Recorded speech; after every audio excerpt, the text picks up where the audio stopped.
Sambil diiringi dengan tepuk yang meriah,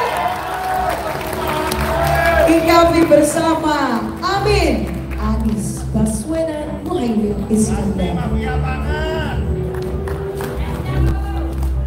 Semoga mimpi-mimpi para pedagang pasar insya Allah bisa dikerjakan bersama-sama pastinya.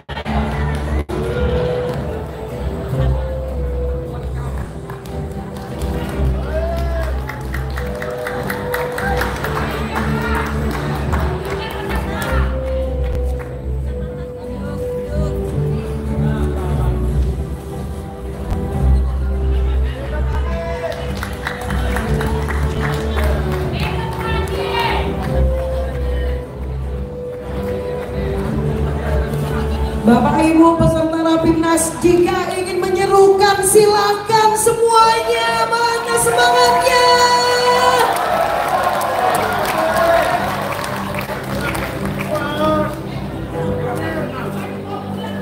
Bakar jagung.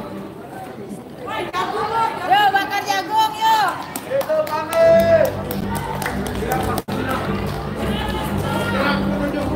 Baik, berkenan Pak Anies bersama juga perwakilan para pedagang pasar untuk dapat berfoto bersama.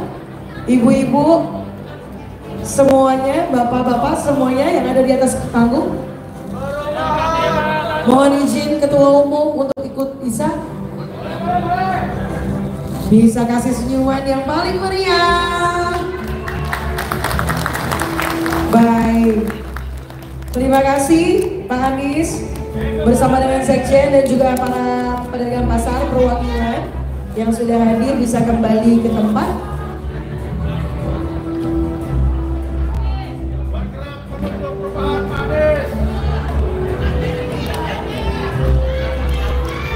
IKABI! IKABI! Tepuk tangan dulu yang meriah untuk kita semua. Bapak Anies Rashid Baswedan.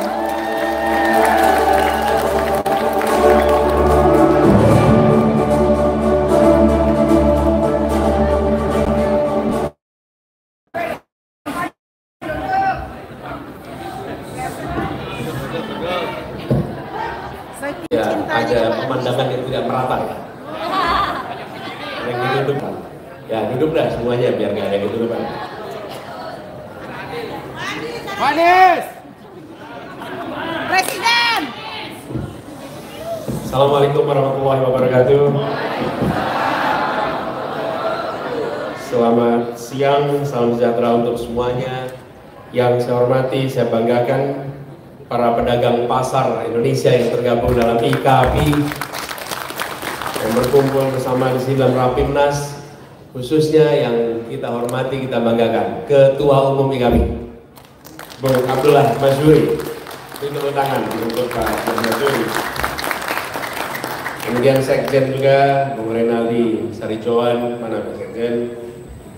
Para tokoh masyarakat hadir bersama di sini, Bang Jumhur hadir. Ini para jenderal purnawirawan hadir, ini luar biasa. Tepuk tangan untuk para jenderal yang hadir di sini. Pak Sogi dan kawan-kawan, jadi lengkap saja. Kemudian juga yang saya hormati Pak Idam Arsad, Ketua Gerbang Tani. Nah, di sini ada Yudis, ada Mang Refli Harun, banyak sekali tokoh-tokoh tidak sebut sampai satu persatu. Tapi izinkan saya menyampaikan terima kasih. Terima kasih kepada semuanya. Sebelum bicara dukungan, terima kasih telah menjadi pemasok kebutuhan pangan bagi seluruh rakyat Indonesia. Terima kasih telah menjadi yang terdepan dalam memastikan bahwa rumah tangga di Indonesia mendapatkan kebutuhannya. Tantangan di dalam memasok ini banyak, dan tadi kita saksikan dalam rekamannya. ada cerita-cerita tentang perjuangan, ada cerita-cerita tentang mempertahankan. Itu PR-PR yang besar. Tapi di balik cerita itu semua, selama bergenerasi, termasuk Pak Ketua Umum, ada generasi ketiga, berada di garda terdepan, memastikan bahwa rumah tangga di seluruh Indonesia mendapatkan pasokan pangan dengan baik. Tepuk tangan buat semuanya. Nah, inilah juga Bapak sekalian yang kita ingin sama-sama ke depan lakukan perubahan. Kita menyadari persis bahwa bagi sebuah masyarakat, bagi sebuah bangsa, kebutuhan paling fundamental yang harus selalu terjaga adalah pasokan pangan di seluruh dunia, bangsa manapun. Nah, ketika kita bicara tentang pasokan pangan, maka yang kita butuhkan memastikan bukan hanya ketahanan, tapi kedaulatan pangan yang harus kita raih. Dengan begitu kita punya, kalau ketahanan saja, nanti kita bisa bicara tentang ambil dari luar. Tapi kalau kedaulatan, maka kita berbicara tentang memastikan produksi dalam negeri, distribusi dalam negeri berjalan dengan baik dan sehat. Jadi kita memiliki kedaulatan, bukan hanya ketahanan. Nah, ketika kita bicara kedaulatan, maka kita memastikan bahwa dari hulu sampai hilir itu sehat. Kalau hulu sampai hilir sehat, transparan, insya Allah seluruh pelaku pasar akan bisa menjalankan kegiatan usahanya dengan baik. Nah, amin. Amin. Memang diaminkan saja dulu. Amin aja dulu ya. Amin. Nah, jadi Bapak sekalian yang saya hormati, kami menyadari persis tantangan di pasar tradisional ini cukup besar. Kenapa, Bapak sekalian? Kalau boleh saya menyampaikan sedikit observasi sekalian. Ketika negara tidak memberikan arahan ideologi apa yang harus dianut oleh pemerintah sampai ke tingkat daerah, maka semuanya akan bergerak tanpa arah. Tanpa arah. Karena tidak ada perintah, arahnya apa, ideologinya apa. Dan ideologi itu sederhana Bapak sekalian. Ideologi itu begini, ada pikiran yang kompleks dalam bentuk dokumen, tapi dia harus diterjemahkan dalam sebuah mantra. Mantra itu apa? Kalimat sederhana yang mudah dipahami semua. Ketika ada sebuah mantra sederhana, maka semua jajaran dari mulai pemerintah pusat, provinsi, daerah, pelaku usaha raksasa, menengah kecil, pelaku non pasar, semuanya kan tahu ini kami sedang bergerak ke arah mana. Kenapa? Karena ada sebuah ideologi. Jadi ketika kita bicara misalnya pasar tradisional perlu bersih, pasar tradisional perlu rapi, pasar tradisional perlu nyaman, betul tidak? Sama seperti dulu saya mengelola Jakarta nih, kampung di Jakarta harus bebas dari kumuh, jadi kampungnya sehat, kampungnya baik. Tapi kalau tidak ada garis ideologi, apa yang dikerjakan jajaran? Bukan kemudian kumuhnya dihilangkan, kampungnya dihilangkan. Betul tidak? Karena menerjemahkan ini problemnya kampung kumuh. Kalau begitu diubah kampungnya. Bukan diubah jadi kumuh, kampungnya jadi hilang. Kampungnya hilang. Dan apa yang terjadi? Penggusuran, penggeseran, kekerasan, banyak sekali. Tapi ketika dikasih garis nih, yang kita butuhkan adalah kampung yang sehat. Dan kampung itu adalah tradisi yang ada di Indonesia.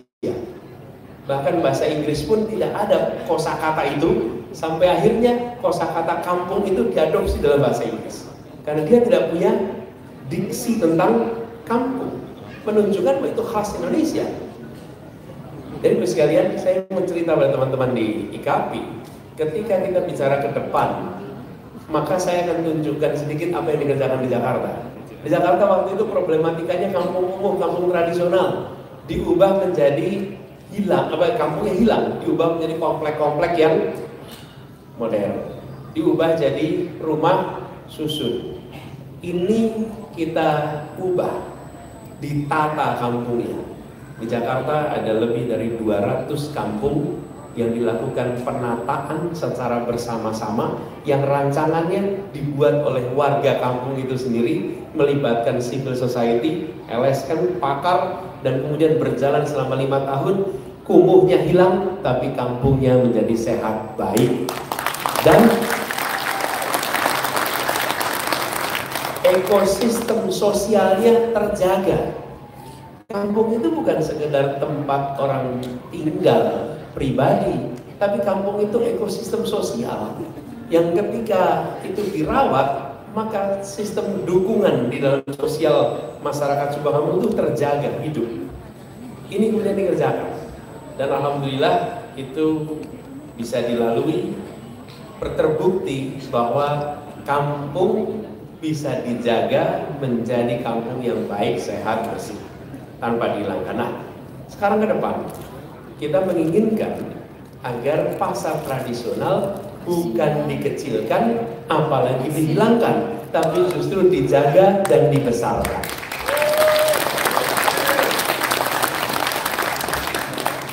Ini harus menjadi guideline, petunjuk, kompas yang dikerjakan sampai tingkat daerah.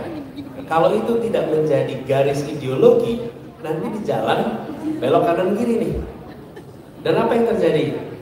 Pasar itu tempat berkumpulnya supply demand, betul ya?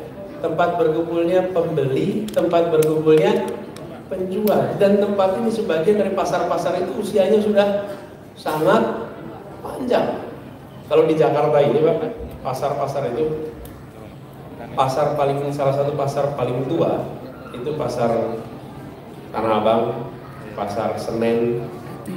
Kemudian memang di Jakarta ini ada pasar Senen, pasar Rebo, pasar Jumat. Pasar Jumat ada, yang belum ada itu kan pasar Selasa. Pasar Selasa nggak ada di sini. Pasar Minggu ada, pasar Sabtu juga nggak ada di sini. Ya, pasar Rebo ada, Senin ada, Rebo ada, Jumat ada, Minggu ada. Pasar Kamis di mana? Pasar Kaget ada, pasar Kambing juga ada di Jakarta ini. Tapi ngomong soal pasar ini saya jadi ingat.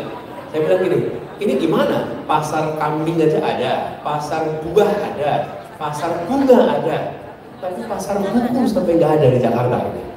Sampai akhirnya kita bikin pasar buku, karena di sini salah satu tempat yang paling banyak. Nah, kembali kepada ini. Jadi, Mas sekalian, pikiran tentang perekonomian yang berkeadilan, ekonomi kerakyatan, itu konsep yang kompleks. Harus diterjemahkan dalam sebuah mantra sederhana. Mantra sederhana ini yang kemudian nanti diterjemahkan dalam bentuk kebijakan.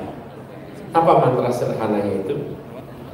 Membesarkan yang kecil tanpa mengecilkan yang besar. Pegang ini. Ketika kalimat ini dipegang, maka pengambil kebijakan harus nyocokin, ini kebijakan saya membesarkan yang besar atau membesarkan yang kecil ini. Kalau membesarkan yang besar ada sesuatu yang salah ini. Kalau dia membesarkan yang kecil, ini benar nih. Bapak sekalian, kalau tidak ada petunjuk begitu, maka bergerak tanpa arah. Tanpa arah. Misalnya, pasar mau direnovasi. Cara paling gampang, panggil investor. Nggak usah ngeluarin biaya, betul? Kira-kira yang jadi besar siapa? Yang besar, yang kecil malah pelan-pelan tergeser, tergusur di. Jadi Bapak sekalian, saya ingin sampaikan, yang disebut sebagai ideologi itu harus disampaikan dalam komunikasi bentuk mantra yang jadi pegangan semua. Dan kemudian jadi prinsip. Inilah pentingnya kebijakan berdasarkan kepada gagasan. Kebijakan berdasarkan ideologi. Kalau sekedar kerja saja, tidak ada gagasan, tidak ada ideologi, ya nggak ada.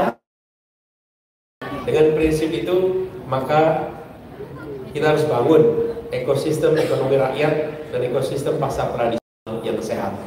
Lalu pertanyaan bagaimana caranya? Nah ini soal cara nih.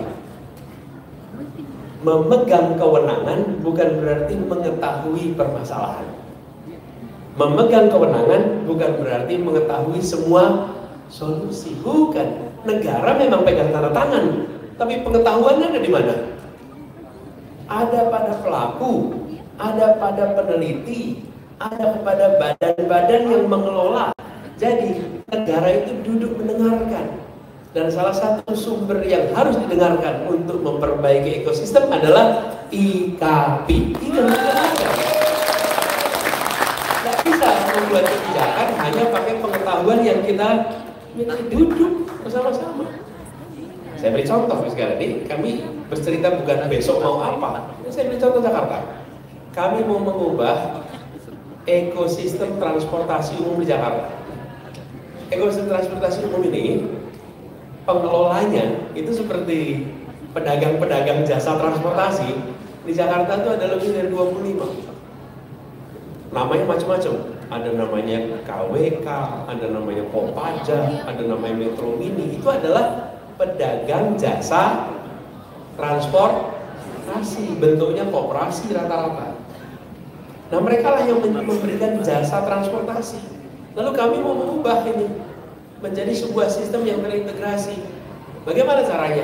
Ya ngobrol dengan mereka, duduk bareng. Nih, kami ingin sistem transportasi di Jakarta menjadi sistem yang sehat. Sistem sehat artinya apa? Kegiatan usaha Anda bisa berjalan dengan baik, warga dapat pelayanan transportasi yang baik. Caranya duduk bareng, dirancang. Pembicaraannya panjang, 77 kali pertemuan untuk sampai kesepakatan. Itu nggak singkat, ya saya tidak ikut semua, saya ikut di kick off mulai itu. Itu pas mulai bagus sekalian, galaknya pengelola transportasi umum Jakarta yang Pemprov DKI itu tidak pernah adil. Anda player dan regulator.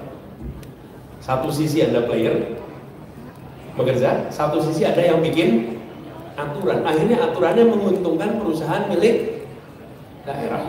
Dan ketika itu dibicarakan, terjadilah satu ekosistem yang sehat. Sekarang di mana-mana tanya organda. Di seluruh wilayah Indonesia semuanya ingin mengadopsi sistem Jaklingko seperti yang ada di Jakarta, di seluruh wilayah Indonesia. Nih, saya berikan gambaran aja. Nanti kita bicara pasar nih, tapi saya bicara nih. Dulu angkutan-angkutan itu pendapatannya berdasarkan jumlah penumpang. Karena itu ngetem, karena itu balapan. Sampai dipasangin tulisan, sesama bis dilarang saling mendahului. Kenapa? Karena pendapatannya berdasarkan jumlah penumpang. Lalu kita ubah, pendapatannya berdasarkan jumlah kilometer. Dulu pedagang dibayar oleh penumpang, bayar.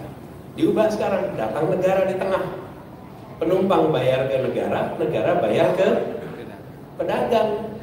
Penumpangnya bayarnya berdasarkan jam, penumpangnya nih, negara bayarnya berdasarkan kilometer. Dan apa yang terjadi? Dengan dibayar per kilometer, tidak usah ngebut lagi. Karena dia dapat kepastian pendapatan. Selama satu hari dia berputar dengan rute yang benar, kilometernya benar, dia dapat kepastian.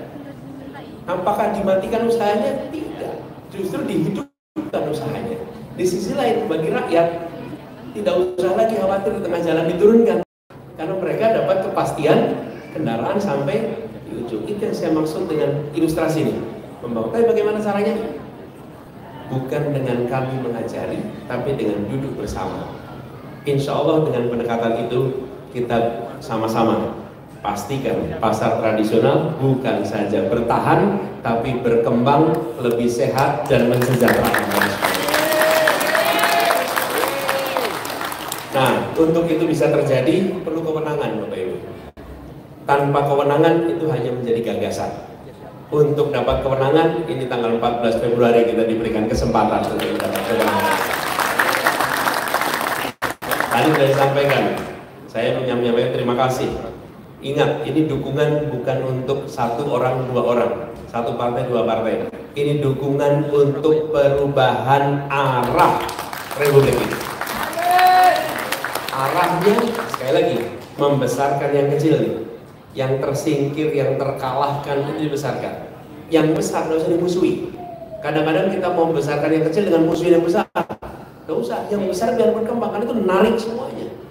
Dan kalau itu kita bisa kerjakan dulu sekalian, insya Allah kemakmuran dari Republik ini merata.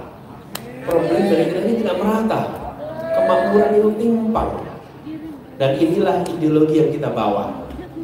Kalau ini kita bisa kerjakan dulu sekalian, insya Allah dalam jangka panjang kita bisa bersyukur kalau kita bagian dari perjuangan ini. Semua siap berjuang? Siap menjangkau semua? Harus jangkau semuanya. Dan saya usul yel-yelnya agak digeser dikit tadi. Tadi yel-yelnya gimana tadi? Kalau pilpres gimana ya? IKAPI, ayo belanja ke pasar tradisional. Lalu untuk pilpres? Untuk pilpresnya siapa kita? Anies Baswedan. Siapa kita? Jawabnya? IKAPI. Anies Baswedan? Oke, boleh duduk lagi, makasih.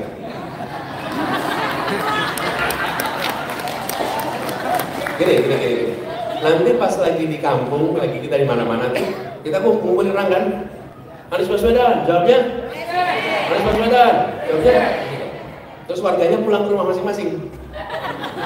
Tanyain tadi ada apa? Kumpulan untuk persiapan pilpres. Calonnya siapa? Presiden. Calonnya siapa? Presiden. Namanya Presiden. Kenapa? Karena diajarinnya ngomong yang dibalik. Presiden. Jadi kita diajarin. Betul tidak? Jadi pas pulang terbiasa nyebut nama.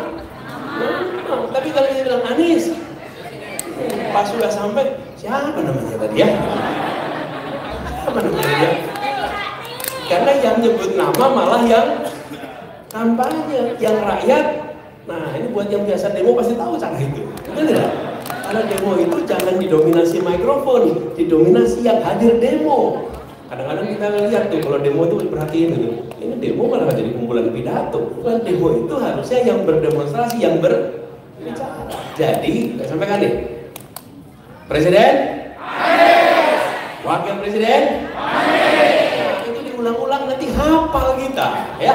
Boleh tepuk tangan dulu semuanya di sini. Yo. Boleh. Sudah coba tuh sekarang. Jadi ya dibalik, oke? Siap Pak Anies. Semuanya siap? Siapa kita? Presiden. Anies Baswedan. Calon wakil presiden. Tepuk tangan sekali lagi semua. Jadi sekalian, kita ingin melakukan perubahan itu. Tapi ingat, ini bukan soal mengganti nama. Yang kita bawa adalah agenda perubahan.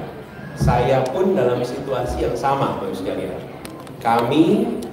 Saya mendapatkan amanat pertama dari Partai Nasdem, kemudian dari PKS, kemudian sekarang bersama PKB. Agendanya agenda perubahan. Dan ketika itu diusung, tantangannya tidak kecil. Karena ketika bicara perubahan, ada yang tidak menginginkan perubahan, yang tidak menginginkan perubahan, mencoba bertahan dan mencoba mencegah. Kita jaga etika, tapi kita sampaikan Republik ini tidak didesain untuk sekelompok orang, tidak dirancang untuk menguntungkan sekelompok orang. Republik ini dirancang untuk menghadirkan keadilan sosial bagi seluruh rakyat Indonesia. Jadi ketika kita bicara tentang membesarkan yang kecil, karena kita mau kembali kepada semangat awal pendirian Republik ini. Saya menyampaikan terima kasih atas kepercayaannya. Yuk kita berjuang sama-sama. Kita berjuang sama-sama, jangkau semua.